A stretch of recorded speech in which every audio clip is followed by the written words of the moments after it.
younger me, I want to tell you something that will change everything. But I know you won't believe me, not yet. Because right now you still think life is linear. That it unfolds the way it's supposed to, as long as you work hard, follow the rules, and keep moving forward. You think meaning is something waiting for you up ahead, just past the next promotion, the next partner, the next win. But I have to warn you, there's a moment coming. It won't be loud, it won't be dramatic. It might even look like success. It might look like you, standing in a room you always dreamed of, surrounded by everything you once thought would make you whole.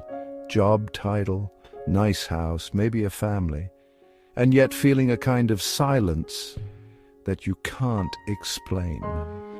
Not loneliness, not sadness, something deeper. A feeling that despite everything, something is missing.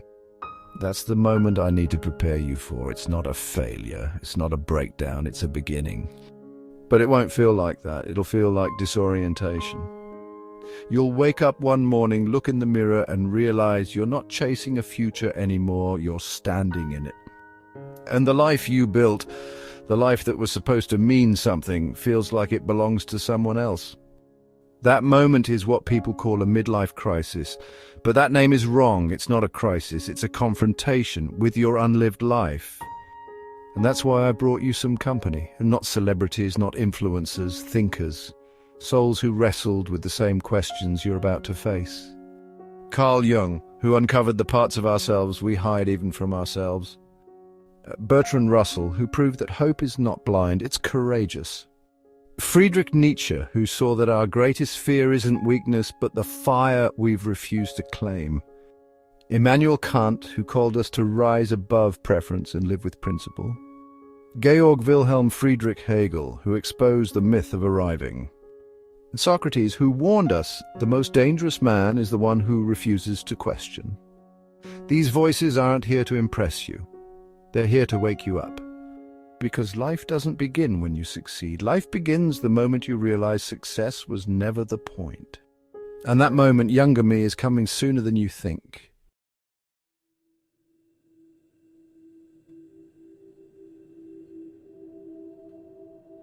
After the mask cracks and your shadow comes calling, something strange happens.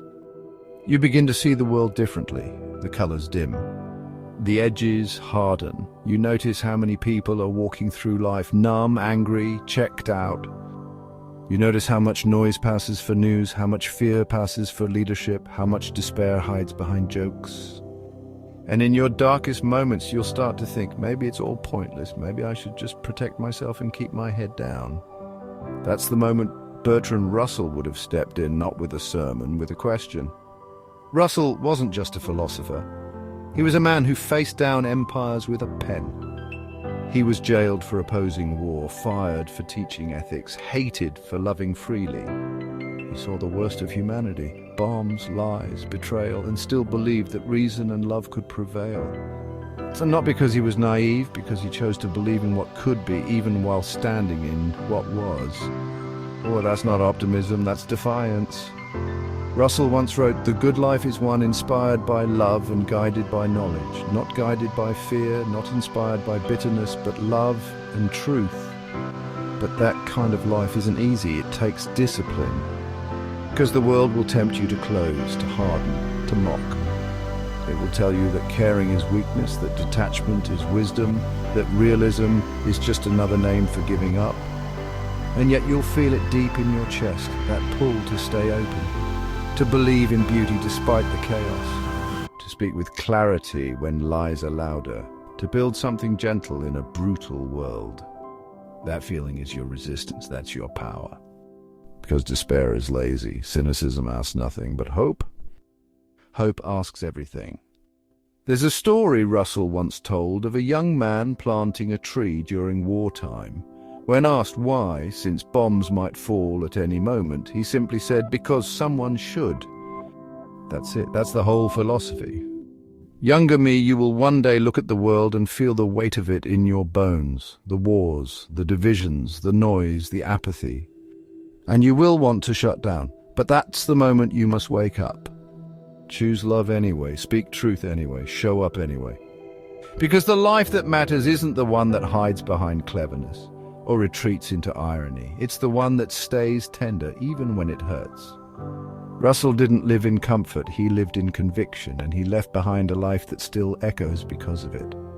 So ask yourself, when your time comes, and will you have chosen the easier path of withdrawal? Or will you have stayed engaged, defiant, hopeful? Because in the end, it's not what we believed in private that shapes the world, it's what we dared to live out loud. And that, younger me, is the kind of man you were always meant to be.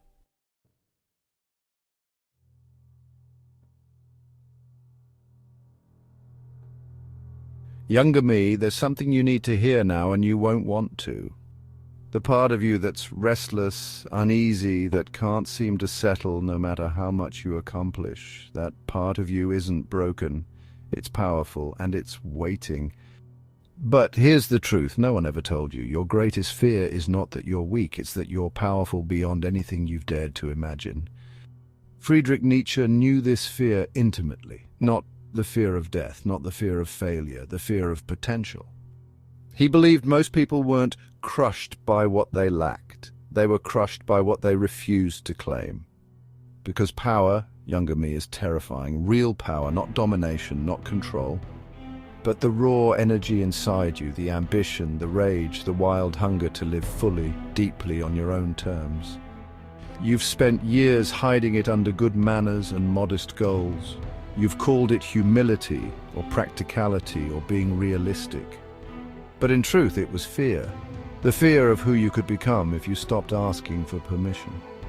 Nietzsche saw this in everyone. He called it the tragedy of the last man, the person who shrinks from the edge of greatness and calls it wisdom, who numbs himself with comfort, who trades fire for safety. He survives, but he never burns. Younger me, you were not born to stay lukewarm. There's a moment coming, a moment where the path you're on begins to narrow, where everything starts to feel too small, and you'll try to tell yourself you're just tired, that it's just a phase. But deep down you'll know, you're outgrowing the life you built, and it will terrify you. Because on the other side of that fear is a version of you that is larger, louder, truer, one who speaks boldly, who risks being misunderstood, who dares to want more, not because you're greedy, but because you're alive. And here's the paradox Nietzsche understood. If you deny that version of yourself, if you bury that fire, it won't go away, it will rot. And the rot will turn into bitterness, regret, quiet resentment toward those who dared when you didn't. So how do you claim your power without losing your soul? You start by telling the truth, not just to others, but to yourself. You say, I want more, I'm not satisfied. I'm capable of things I've been too afraid to try.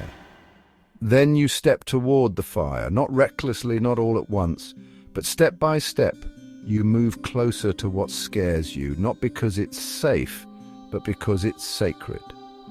There's an old fable that's older than Nietzsche, the phoenix, a magnificent creature that dies in flame only to rise from its ashes stronger than before. This isn't mythology, it's biography. It's what happens when you let an old identity burn, one built on smallness, on approval, on pretending, and emerge in the truth of your own strength. Younger me, this won't be easy. Some people will say you've changed. They're right. You'll lose things, comfort, agreement, maybe even parts of yourself you thought were essential. But what you gain is the one thing worth everything else, yourself. So the question isn't, what if I fail? It's, what if I never tried? You were not made to coast, you were made to climb. You were not built to impress, you were built to become. And the time to begin is now.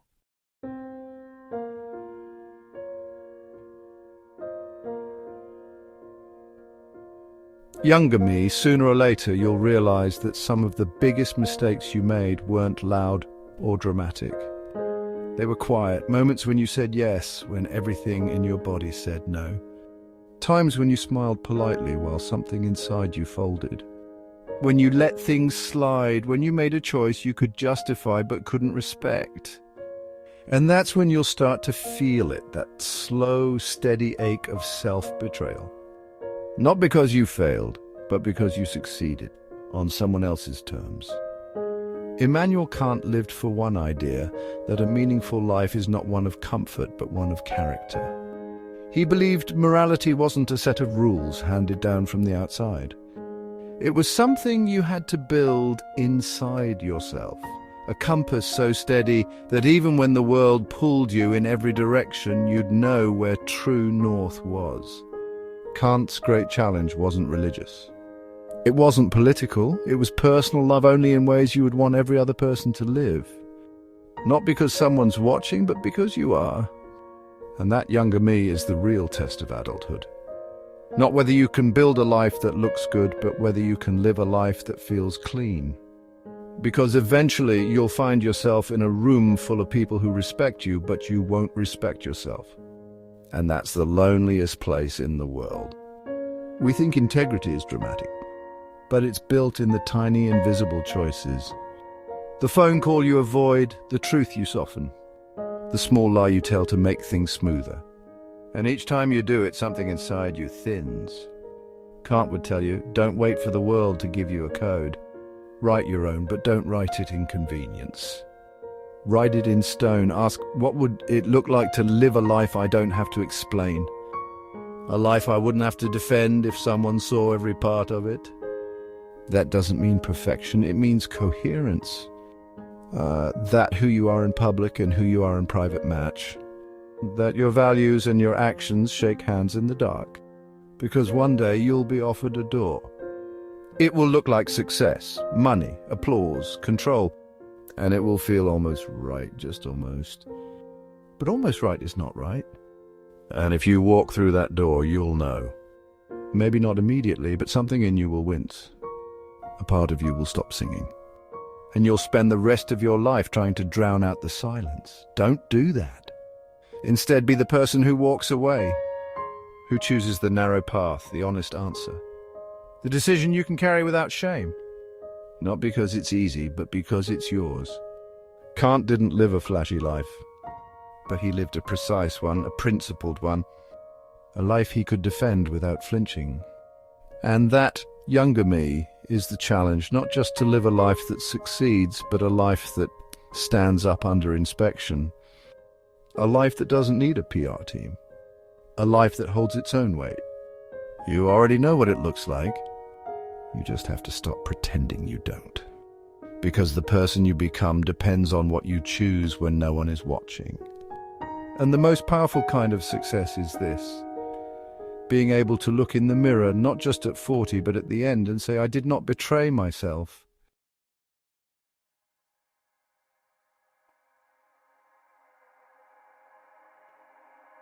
Younger me, this is the lie they sell you, wrapped in achievement and dipped in praise. That one day, if you work hard enough, if you sacrifice long enough, if you build wisely and plan carefully, you'll arrive. And when you do, everything will click, the noise will stop, the fear will vanish, you'll feel complete. That's the lie.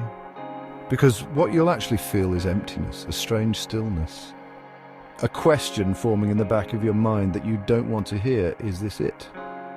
Georg Wilhelm Friedrich Hegel saw this long before we had names for it. He called it the myth of the fixed self, the illusion that you are meant to become something final, complete, settled. But you weren't born to arrive. You were born to evolve. Hegel believed that identity isn't a possession, it's a process. A constant tension between who you were, who you are, and who you're becoming. He called this movement the dialectic. But you don't need to remember the term. You already know the feeling. It's what happens when the dream you worked for suddenly feels too small. When the title you chase starts to suffocate you. When the version of yourself that once made perfect sense now feels like a stranger in your own skin. And in that moment, you'll panic. You'll think something's wrong, but nothing is wrong. You're just not finished. The real crisis isn't failure, it's premature success. It's thinking you found the answer when really you've just stopped asking the right questions. Younger me, arrival is a beautiful illusion. It's tidy, it's safe, it makes people feel like they're winning. But it's not where your soul lives. Your soul lives in motion, in contradiction. in shedding the skin of who you used to be so that something deeper can emerge. And yes, it's painful, growth always is. Because becoming someone new means saying goodbye to someone old, even if that someone built the life you now have. But here's the paradox Hegel saw: if you cling too tightly to who you were, you'll never become who you're meant to be. And what once felt like stability will begin to rot slowly, quietly, until one day you don't recognize your own reflection, not because it's unfamiliar, but because it hasn't changed. Younger me, don't let your life become a museum of old victories. Burn the map. Let discomfort be your compass. Because the people who grow old without growing tired, the ones who stay curious, alive, awake, they aren't the ones who arrived early.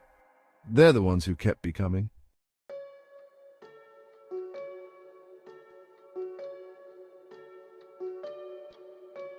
Younger me, by now you've rebuilt yourself more than once. You've questioned, doubted, torn down old beliefs and replaced them with stronger ones. You've felt the thrill of rising from your own ruins. But I have to warn you, this next danger is subtler than all the others and deadlier. It's certainty. Because at some point you'll feel like you've figured it out. Not everything, but enough. Enough to stop asking. Enough to say, this is who I am. This is what I believe. This is how the world works. That's when it begins, the slow dying. Socrates saw this coming. He warned that the real threat isn't ignorance, it's thinking you know. It's mistaking confidence for clarity, agreement for truth, conviction for wisdom. He called himself the wisest man in Athens, not because he had the answers, but because he knew he didn't. That's the kind of wisdom you need now, because as you grow you'll feel pressure to settle.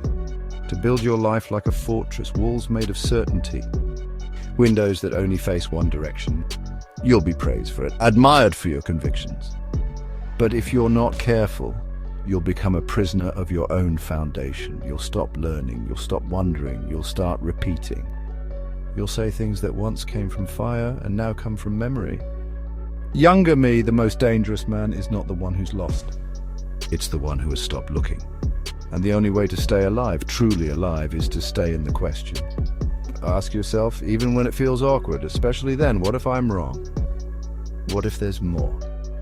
What if the person I'm becoming is no longer compatible with the life I've built? And if the answers scare you, good. That means you're still listening. Socrates died because he wouldn't stop asking questions. But in a way, he never really died. Because questions once asked don't vanish. They echo, they unsettle, they awaken. So younger me, don't become a monument, become a storm, don't become an echo, become a bell. And when they ask why you keep changing, keep digging, keep wondering, just smile. Tell them the truth, because I'm still becoming.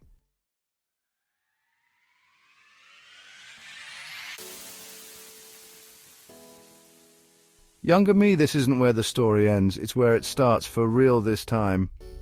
You've unmasked yourself with Jung, you've reclaimed hope with Russell. You've faced the fire with Nietzsche.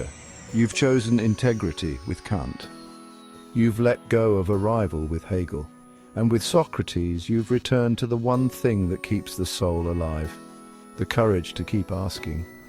This is not a motivational ending, this is a threshold. From now on, success won't impress you if it costs you your peace.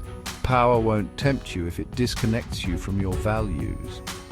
Comfort won't seduce you if it means killing your curiosity. Younger me, you no longer need to chase the life you were told to want. Because now you can build the one your soul actually craves. A life that moves, a life that questions, a life that refuses to settle, a life that begins again and again every time you choose to rise. So if you're still here, still watching, still listening, still feeling something stir inside you, then maybe this was meant for you after all. Not as advice, not as a lecture, but as a reminder that your real life, the one that's yours and yours alone, hasn't been waiting at the end of a path. It's been waiting at the edge of your courage, and it begins now.